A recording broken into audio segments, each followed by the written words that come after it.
I just saw an interesting topic that Peter asked about, which is about construction technology and how you deliver the ADU. So it'd be great to touch on that. So historically, we've always done what we call stick built, which is using a general contractor and 2x4s, right? And 2x6 today with our energy code. But, and that is, it is a more, let's look, there's three building techniques that we're using.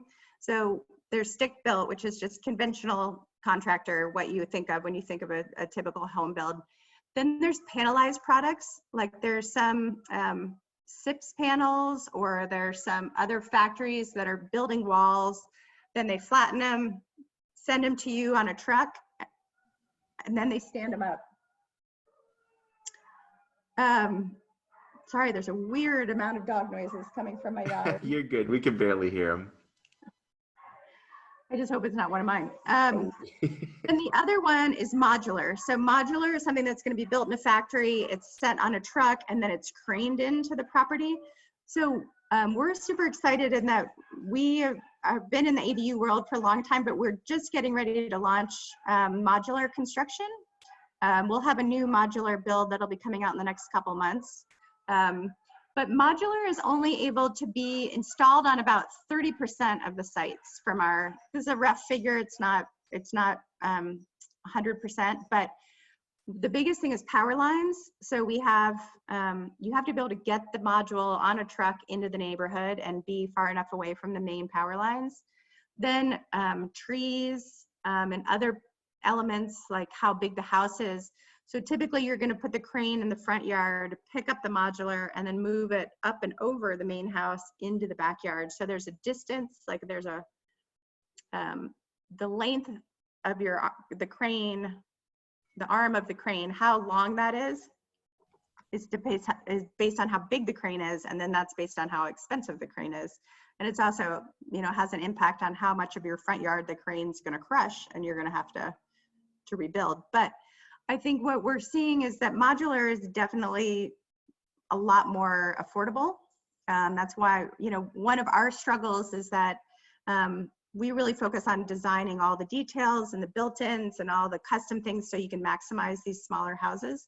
But they are expensive, and that's just a really difficult truth to the ADU. You're building an entire house in a small footprint. So all the big expensive pieces of a main house, which are offset by rooms like living rooms that don't have expensive things in them, we don't have any of that extra space. So the cost per square foot of an ADU is higher.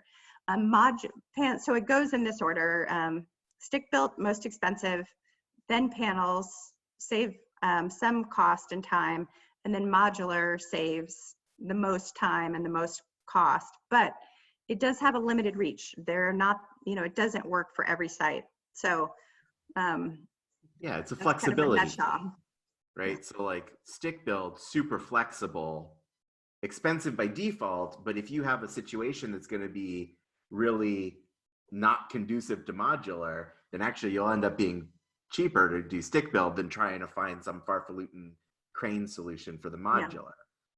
Yeah. So there's that trade-off. But for Peter, if you're a homeowner and you're looking at a specific lot and you're like, well, this is the lot I got, you should just check in with somebody like Carrie or me who knows this stuff, and you look at it and you go, yeah, like usually we could tell from satellite imagery pretty well, and like Google Street View, like, no, those power lines and trees are going to be a problem. Yeah. Or the access point on the side of you're on a slope and there's no real access, even panels is going to be a bit of a pain in the butt. Somebody's going to charge you extra, like might as well go stick. Or on the other hand, it could be perfect lot for it.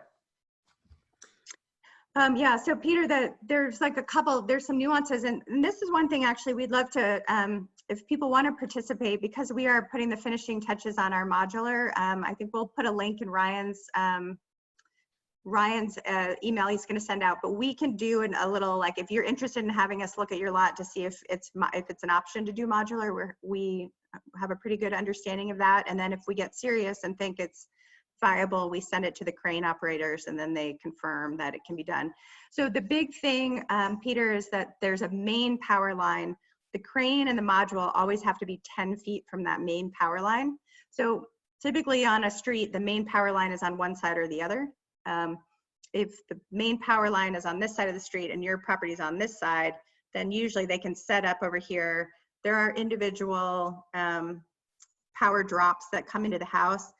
It is possible to disconnect those and coordinate that with PG&E, but it can be expensive and a little bit difficult to coordinate. So we just, but you are going to save substantially by going modular. So it's kind of, you've got to just look at all those pieces and add the extra, coordination for PG&E, add the bigger crane if you're lifting further in, but it still might be a good savings for you. So that's one thing we can help with assessing. I'll add two kind of pieces of perspective. I think one is, again, because Carrie's good, modular will be cheaper, right? And I don't know if you're ready to announce the price of your modular or not, but that's, sometimes modular is cheaper. I have actually been quite surprised to see some modular companies out there quoting relatively high price for especially for what they're delivering. And so you just have to treat everything real fairly, apples to apples, and say what makes sense for my project, my budget, my goals. Because sometimes when you add in all the costs on the modular, just this morning I was talking to somebody who was looking at a cargo container home from Texas. And I was like, okay, well, the price you're talking about, are you sure it includes foundation and site work? Have you included sales tax? Because on modulars, a lot of the time out of state, especially, they're going to be adding these things on for California that they don't have to do in their home state. And like, before you know it, that price creeps up. And if you're doing your fair research comparison, you might be really surprised pretty late in the game. Yeah. Then the other piece, which is more positive, is I've seen companies that try to group modular installs. So the crane operator displaces themselves once, but manages to do like 3 or 4 installations within a certain time frame, and that can eventually lead some of those costs down, according to those companies, which is exciting. Yeah, I do think. Yeah, I think you have to be. Because we've always, come to this whole world from the architecture point of view, and part of the architect's role is to be the consumer's advocate during construction. I mean, that's just how our industry has always been set up. And now we're seeing like a really interesting new pool of startups that are coming from, the startup mindset of disrupting how we do things. And that's healthy, I think, to do to any environment. But I think you have to be really careful about that asterisk, starting at X amount, because there are a lot of add-ons. And I mean, from our point of view, it's better to be really transparent and outline all the potential costs. Like there's the architecture piece, but there's, like what are utility hookups do you need? When are you gonna need to upgrade those pieces? I mean, there's a lot of different pieces, and you're building a whole house. It just happens to be small and in your backyard, but it's still a big process. So I think whoever you wind up working with, you really want to make sure you feel comfortable and that you feel like the transparency and communication is there. It's good life advice. It's a long process too, right? And I think I tell people, you're not going through a drive-through. Like just the personality match kind of matters a lot, because you're going to be spending time. Hopefully, you'll be communicating a lot. And and that's part of the key to a successful project, is that you have good communication, you like the vibe, and the person's really competent and talented and fair to you.